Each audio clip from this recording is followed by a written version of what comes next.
Hello, welcome to my talk. My name is Joseph Mbele, and I've been introducing myself numerous times. But anyway, Joseph Mbele, I am a Tanzanian. I teach at St. Olaf College in Northfield, Minnesota. I'm in the English department. I've been here since 1991. That makes it about 33 years now. Before that, I taught at the University of Dar es Salaam in Tanzania, my country. I taught there from 1976 in the literature department. My talks are quite informal, and I do not represent any institution or any individual. I'm just speaking for myself in a very conversational way. I don't intend to give lectures, formal lectures. So, welcome to my talk. Today, I would like to try something new. Sharing a little bit the story of one of my books. Yes, how it came to be. It's this book here, Africans and Americans Embracing Cultural Differences. Yes, it's probably my most well-known book. So I just thought I should say a word about how it came about. Long story. It has to do with my impressions, reflections of the cultural differences between Africans and Americans.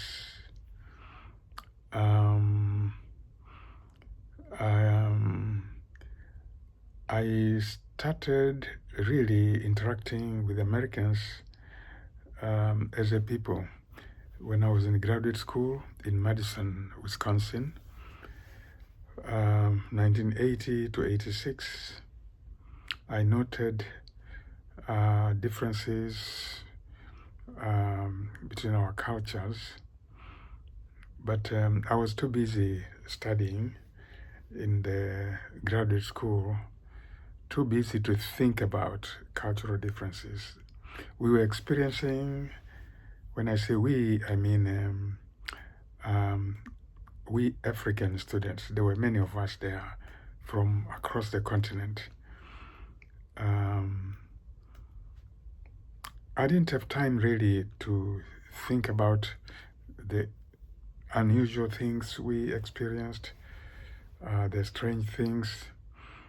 And I talk about those in the book. After my studies there, 1986, when I graduated from the graduate school there, I went to my country to teach. I had been teaching at the University of Dar es Salaam before coming to Wisconsin.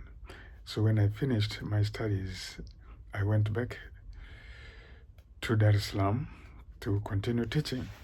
And then 1991, I was recruited by St. Olaf College to come and introduce some courses in the English department, post-colonial literature especially. So being here now, interacting with students, American students, and Americans in the community, at my church, here in town, colleagues on campus, faculty and staff, that gave me more exposure to Americans. I was really interacting with them. And so I noticed and experienced the cultural differences more intensely. And then, from the very beginning of my time here, I came in 1991. Soon after that, I began to involve myself in advising study abroad programs. We have study abroad programs run by this college and many colleges, many universities. And so I was involved as an advisor in those programs that take students to African countries. And what that meant was I would help explain African ways to faculty who were taking students to Africa, to the students themselves who were going to Africa, to prepare them for life with Africans. And in these conversations, they had questions for me before they went out to Africa. And when they came back from Africa, they had questions about what they experienced in Africa. And so gradually, I began to get a good sense of what issues Americans need to know before they go to Africa. It was a learning experience for me, not just for them.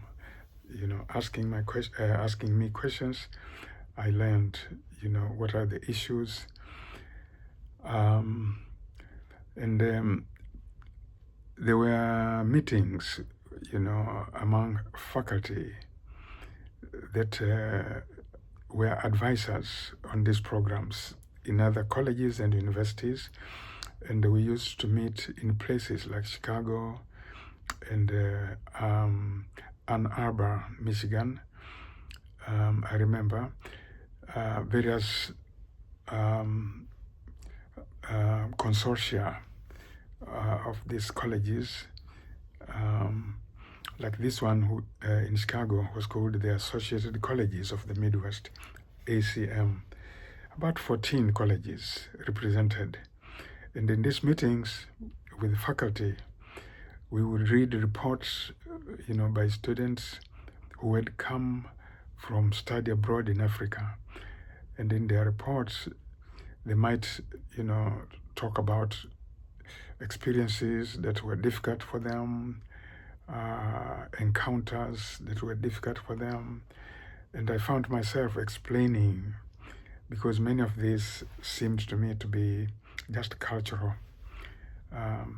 So I explained, I used to explain to my colleagues. And as I say in this book at the very beginning, one of these colleagues, I say this in the acknowledgements page. I mentioned one of the colleagues, and he encouraged me to write some kind of guide. He said, even just a few pages, because he was going to be taking students to Tanzania. So he wanted me to write a little guide, even just a few pages, that he could use when he travels over in Tanzania with the students. So I promised I would do this, and I started writing, and the few pages became many pages, rough draft. But then I showed it to some people. There was a professor here at St. Olaf College, for example, and she was teaching a class, or rather she was preparing students for a study experience in Tanzania. So she requested me to speak in her class, and she's the first professor really to use my ideas in that way.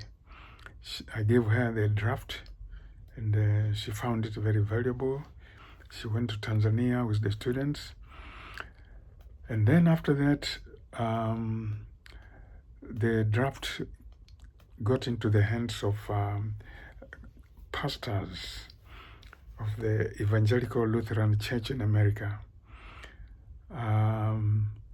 They also liked it very much because the Evangelical Lutheran Church in America has these partnerships with Lutheran churches in different parts of the world, including Africa. And so I realized in no time that that little manuscript, rough as it was actually being used by these pastors and other Lutherans who were leading groups of Lutherans on mission trips to Africa. Now, because the document was quite badly written, it was quite poorly written, I was very embarrassed that it was being read, so widely. Embarrassed because that's not the way I write. I try to be very careful as a writer, and also I teach writing. There's a class, that we teach. It's called, it used to be called first year writing. First year writing. It's for first year students mostly, and teaching them to write well. So it was quite embarrassing for me being a teacher of that course and being a professor. And out there is a document I wrote which is very poorly written, basically, because it was a very, very rough draft. That made me very unhappy.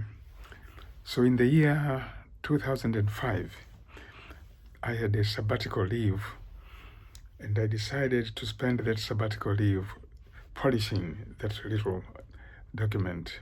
I worked very hard, polishing it. I used to sit out in the library of Carleton College, which is just across the river from where I am. This is a little town, Northfield, and we have two good colleges, undergraduate institutions, Carleton College and St. Olaf. I used to hide there every day for many hours. I know the spot somewhere on the lower floor. It was very hard work, very, very hard work. I don't even want to think about it. It was very hard work. Part of the reasons, one of the reasons was I was trying to address two audiences simultaneously. Those of you who have read this book will know I'm talking about Americans to the Africans, and I'm talking about the Africans to the Americans, simultaneously. That is not easy at all. That's not easy at all. I wish I could be in a situation where I talk to the Americans and the Africans are not there, and I find some other opportunities to talk to the Africans without the Americans being there. So I found this to be very complicated. What I'm trying to tell the Africans about Americans, I know is being heard by the Americans. And what I'm trying to tell the Africans about Americans is being heard, by the Americans themselves. It was challenging, very challenging. And I finished this book, published it.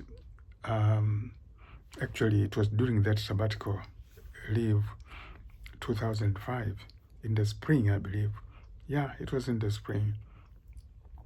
And then I published it, and I was very relieved because at least it was in good form.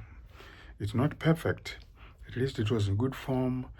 Then I didn't have to feel embarrassed, and people began to read it, and promote it, and everybody's happy, and I'm happy, and that's in brief is the story of this book.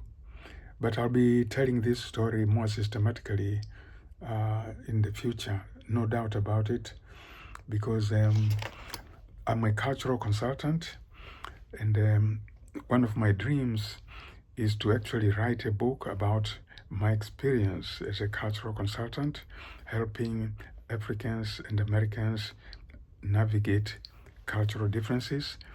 And in that book, which I intend to write sooner rather than later, I will tell the full story of this book.